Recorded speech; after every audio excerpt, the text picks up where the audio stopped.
भला मां पुछां थो जेखणी जाइज़ बि हुजे, हलो जाइज़, त पोइ यहूदियुनि खे यहूदी सॾे करे न यहूदियुनि खे मुस्लमान चई करे, हा हे असांजा मुस्लमान भाइर आहिनि, हे बि दीनी जमायत आहे असांजी। हाणे इहे निमाज़ पढ़ाइनि, असां हिन जे कॾहिं बि पढ़ूं, हा ईअं थियो। हाणे यहूदियुनि जूं जेके मड़ियूं आहिनि उहे दीनी इदारा आहिनि, ईअं थियो हो। तव्हां त ईअं था कयो नी, हिननि जो जेका कुफर गढ़ आहिनि त इहे दीनी इदारा आहिनि, जे काफ़िर मरनि था चई शहीद आहिनि। शहीद जो चयो त माना मुस्लमान त पहिरियों मञी वञी, ईअं आहे इतिहाद। पंहिंजे गिरेबान में मुंहुं विझो, ख़ुदा खां ख़ौफ़ कयो, क़ौम खे गुमराह कयो अथव। जेकॾहिं मुस्लमान इन में भुलिजी करे पंहिंजे नियाणियुनि जा रिश्ता कनि, उन्हनि जूं कुठियूं खाइनि, नियाणियुनि सां ज़िना थिए, मुस्लमान हराम खाइनि, इहो कंहिंजी गितीअ में आहे? हज़रत सिंबेर वारनि रहमतुल्लाह अलैह जी उहा तक़रीर तव्हां कोन ॿुधी आहे, उहा तव्हां वटि कान्हे का? त बाबा बुनियादी तौर ते काफ़िर आहिनि, खाओ पीओ न इन्हनि सां, इन्हनि जी कुठी न खाओ, इन्हनि सां शादी विहांउ न कयो, निकाह न थींदो। जेकॾहिं अॻे का संगत थियल आहिनि त उहे बि मोटाए छॾियो, निकाह कोन्हे को। छा उलमा जी फतवा इहा छोकिरनि ॾिनी? मुफ्ती वली हसन रहमतुल्लाह अलैह छोकिरो हो, मौलाना मोहम्मद यूसुफ लुधियानवी छोकिरो हो, मौलाना अब्दुल शकूर लखनवी छोकिरो हो, मौलाना मोहम्मद मंज़ूर नौमान रहमतुल्लाह अलैह छोकिरो हो, ऐं देवबंद जा उलमा सभु छोकिरा हुआ।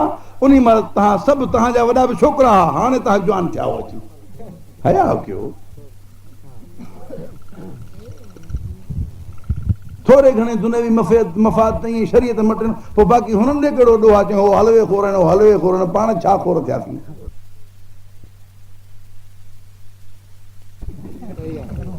अलाह सां हिदायत ॾे, पंहिंजे जज़्बात खे न कढो हरू भरू।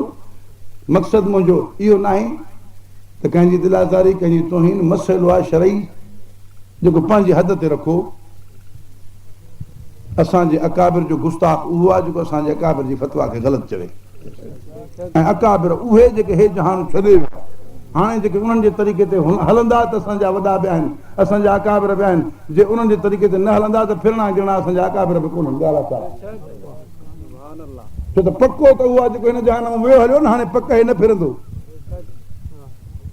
साईं। जेको हिन जहान में वियो हलियो हुनखे त पक आहे न, त बसि हाणे इहो हाणे त कोन फिरंदो। तंहिंजे करे जेके जीअर आहिनि उहे उन्हनि जे पुठियों बीहंदा।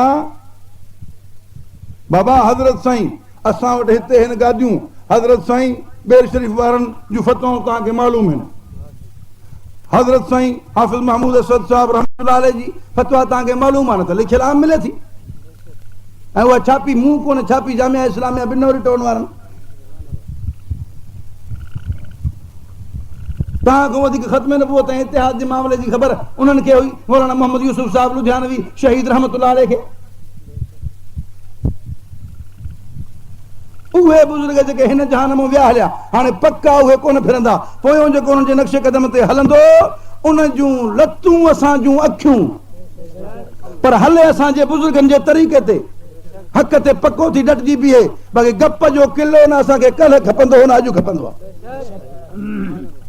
हलाल हराम जी काती नालो वठे उन्हनि जो ऐं कम करे उबता, इहो असांजो न कल्ह वॾो न अॼु वॾो। अलाह साईं तो असांखे पंहिंजी रज़ा जे ख़ातिर हक़ ते मज़बूत थियण जी तौफ़ीक़ अता फ़रमाए। ऐं जेकॾहिं मूंखां बि के ग़लतियूं आहिनि त अलाह ताला माफ़ फ़रमाए ऐं उनजो इस्लाह फ़रमाए। अवां दोस्तनि खे, भाइरनि खे, सभिनी खे मोकल आहे। मुंहिंजी का बि हैसियत कोन्हे, मां कोन थो चवां त मूंखां कोई न पुछे, मूंखे कोई न चवे, मूंखे हीअं न, मूंखे हूअं न। उलमा त उलमा आहिनि, पर तव्हां मुंहिंजो को बि दोस्त मुंहिंजी कंहिं ॻाल्हि खे ग़लति सम्झे, मूंखे गिरेबान में उठी करे पुछे त हे कीअं थो चई पियो ऐं हे हीअं न आहे, हीअं आहे, मां पंहिंजी इस्लाह करण जे लाइ तयारु आहियां। का ॻाल्हि मूंखां ग़लति थियल हूंदी, शरीयत जे मुताबिक़ मूंखे को मुतमइन करे, हे क़ुर करीम मथे ते रखी थो चवां, जे शरीयत जे मुताबिक़ दलील सां का ॻाल्हि मूंखे को सम्झाए त साईं हे हीअं न आहे, अदा हे हीअं आहे, मां तौबा बि कंदुमि, खुलियल ऐलान बि कंदुमि त हीअ ॻाल्हि मुंहिंजी ग़लति हुई, बाबा मसइलो शरई हीअं आहे। का ज़िद कोन्हे, कंहिंसां कंहिं मुस्लमान सां दुश्मनी कान्हे, ॻाल्हि साफ़ आहे। दुश्मनी आहे त कुफ्र सां आहे, टक्कर आहे त कुफ्र सां आहे। मुस्लमान हिक ॿिए जे लाइ आईनो आहियूं, हिक ॿिए खे सम्झायूं। मूंखे हे ॻाल्हियूं तकीर में इन करे करणियूं थियूं पवनि जो हूअं को वेहण लाइ तयारु न आहे। मन हीअं हर कंहिं ताईं ॻाल्हि पहुचे, मन को पंहिंजो फर्ज़ सम्झी करे ऐं अलाह वटि जवाबदार पाण खे सम्झी करे का ॻाल्हि करण जी कोशिशि करे त न यार हे मसइलो हीअं न आहे, हीअं जमायत मां इंतिशार ख़तमु थिए, वीचारा आवाम हो हीअं था चवनि, हो हीअं था चवनि। बाबा ॻाल्हि सिधी आहे। जेके असुल खां बुज़ुर्गनि जूं फतवाऊं आहिनि, जेको उन्हनि ते बीहे उहो असांजो वॾो आहे, उन्हनि ते न बीहे असांजो वॾो न आहे, विकामी वञे असांजो वॾो न आहे, सौदेबाज़ थिए असांजो वॾो न आहे। ॻाल्हि अथव इहा, उन्हनि जे ॻाल्हियुनि ते जेको बीहंदो उहो असांजो साईं सिर जो, उन जूं लतूं असां जूं अखियूं पंहिंजो तरीक़ो ठाहींदो, असांखे नथो खपे। अकाबिर जो गुस्ताख, पंहिंजनि वॾनि आलिमनि हक़ानियुनि जो गुस्ताख, हक़ वारनि जो गुस्ताख, मज़बूत पकनि आलिमनि अलाह वारनि जो गुस्ताख असांखे नथो खपे। मज़बूत पक्का अलाह वारा उहे हिन यकीन सां उन्हनि खे चइबो जेके हिन जहान मां हलिया विया, जेके मौजूद आहिनि, इन्हनि खे अञा पक न आहे, कहिड़ी ख़बर रहण लाइ फिरी वञनि। मां हुजां कोन ॿियो हुजे। इलाही माण्हू ॾाढियूं टाड़ूं हणंदा हुआ, हली हली फिरी विया। बुज़ुर्गनि जा पुट फिरी विया। भला हज़रत साईं चांडिया साहिब रहमतुल्लाह अलैह खां वॾो ॿियो आलिम मौलवी साहिब कहिड़ो आहे तव्हां वटि? हज़रत साईं ॿेर वारनि जा बि उस्ताद। पोइ उन्हनि जो पुट अब्दुल हमीद कीअं थियो कोन ॾिठुव?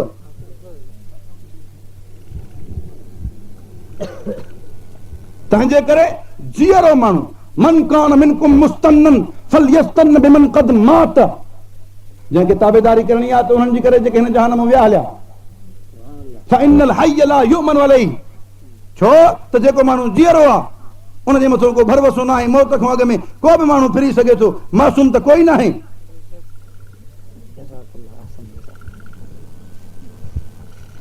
पक्की ॻाल्हि उन्हनि जी आहे जेके हिन जहान मां विया हलिया। ॻाल्हि सम्झ में आई की न? हाणे वारे जी पक्की तॾहिं आहे जॾहिं उहा ॿुधाए जेका उहे ॿुधाए विया। अलाह ताला तो असांखे हक़ हिदायत हणण जी तौफ़ीक़ अता फरमाए। आलाए चाहिनि।